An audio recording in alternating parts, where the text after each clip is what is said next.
Hello, everyone. Welcome to Monday, July 25th, 2022. Your day with the podcast being brought to you by Cowboy State Daily. Cowboy State Daily has more original Wyoming news content than any other news organization in the state. Cowboy State Daily. Sign up for their daily newsletter. Well, as we head on into this last full week of July, can you believe it?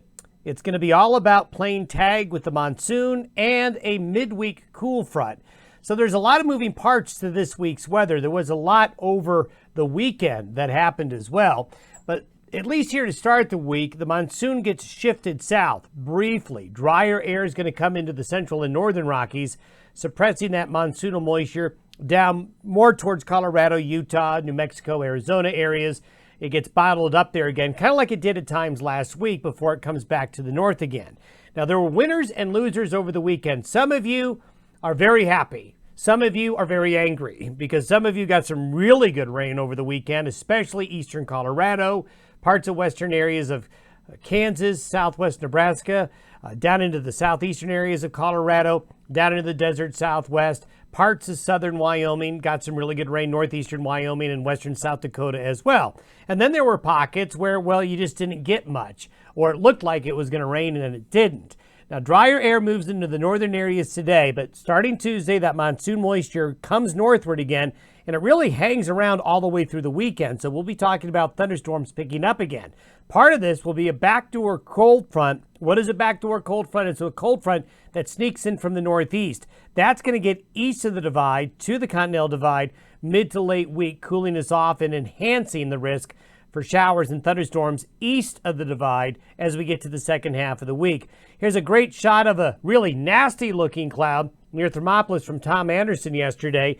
Notice you see the virga here. Not much rain getting to the ground, just a few sprinkles, more bark than bite. And that's what happened to some of you. You just saw these and it looked like it was going to rain and it didn't. Then there were other areas like southeastern Wyoming. Laramie yesterday didn't even reach 70 degrees. Anybody that was out at Frontier Days had a really cool, wet last couple of days.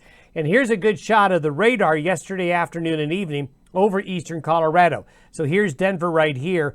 We had a line of heavy thunderstorms that developed right here that headed out into the east, bringing eastern Colorado and western Kansas and southwest Nebraska. Some really good rain into the southern mountains of Wyoming and northern Colorado, up into the northeastern parts of Wyoming and western South Dakota. Those are those thunderstorms we talked about on Friday that we're going to move on through. With high pressure splitting apart into the southern plains and southeastern United States and along the coast, the west coast there. Notice the winds aloft here coming in from the northwest. This is going to introduce the drier air and suppress that monsoon moisture briefly to the south today. But this is the pattern change we talked about last week, how the highs were going to separate. It's going to be really hot in Portland and Seattle. You'll hear it on the news. The Pacific Northwest has had a cooler than average summer, especially along the coast, but they're about ready to get a week of heat, so that'll be making some headlines, while the center part of the country that has been the hottest is going to get the most relief. The satellite photo today really shows what's going on well. Here's that arch, that ring of fire. Look at this blue and green area here. Some really good rain where it's really needed right there in that ring of fire around the high. But here's that tongue of drier air penetrating into Wyoming, Idaho, and parts of Utah and the Great Basin today. But still see how deep that moisture flow is right there. And notice the enhanced cloudiness, a lot of thunderstorm activity over northern Mexico. Now, some of you may say, hey, you showed us the same picture a week ago. Well, it's basically a good representation here on the weather and how it goes through cycles, and it will repeat itself. So we have a lot of enhancement here in northern Mexico that does come back up just like it did this past weekend. The sea surface temperature anomalies continue to support the monsoon moisture flow. All of these sea surface temperatures in the Gulf of California are above average and at the right temperatures to keep a lot of high humidity air coming into western North America, and that continues. So until we see these waters cool off, that monsoon moisture flow is still going to be there. Here's the precipitable water for today. It shows you that tongue of dryness coming in. So areas that were really cool yesterday are actually going to warm up, and you can see the suppression of the monsoon now to the south. So the thunderstorm outlook today is basically in the green areas here. Going to have severe weather along the east coast as they have a cool front cooling them off, but that's going to lead to active weather there. As we go forward, So we're going to step you through the week. This is for tomorrow. Notice monsoon moisture gets a little bit more across the divide. We still have this pocket of dry air here in southwestern Wyoming and back into northern Utah. But this will get thunderstorms going again. So after a break and not a lot of thunderstorm activity in some areas today, it picks up tomorrow. Could even have a few strong to severe thunderstorms in southeastern Wyoming and western Nebraska tomorrow afternoon and evening. By Wednesday, it's basically the same setup, but the moisture starts to get a little bit deeper again.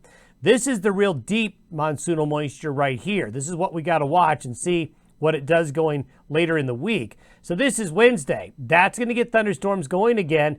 And notice another area of possible severe weather, western Nebraska, eastern Wyoming, and northeastern areas of Colorado. While the thunderstorm areas out here in the drier air, you're not going to see as much.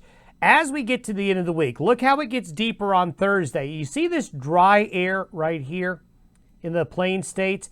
That's basically the backdoor cold front. The cooler, drier air gets pushed up slope, going up against the divide. That moisture intersecting that cold front is going to lead to a cool, cloudy, wet pattern by the end of the week. This is going to be especially true on Thursday, and this is for Wednesday night into Thursday morning.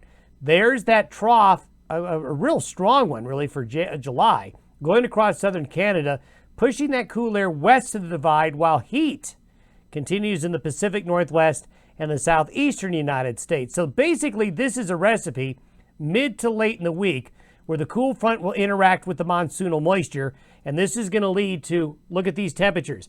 These are the temperature anomalies on Thursday. Look at the center part of the country that's been so hot. They're going to cool off while it's going to bake in the Pacific Northwest.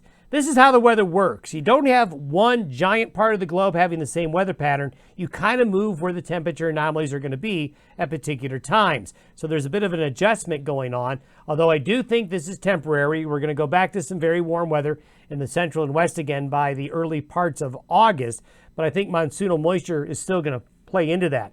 Look at the rain. Look at this axis, this east-west axis of rain predicted. This is between now and Sunday. So the heaviest rainfall is going to be around this area here where that monsoonal moisture is going to be the deepest. This is basically the northern fringes of where that deeper monsoonal air is going to be. So unfortunately for northern and western Wyoming, eastern Idaho there are rain chances, but not nearly as good as these areas to the south. The monsoon's like a lottery. You're going to win some, you're going to lose some. But right now, the better, more concentrated moisture is going to be in these red and orange areas here. But on the fringes, you still have that chance for heavier rain. Then there's the Pacific Northwest being hot and dry. Now, this is looking forward to Sunday.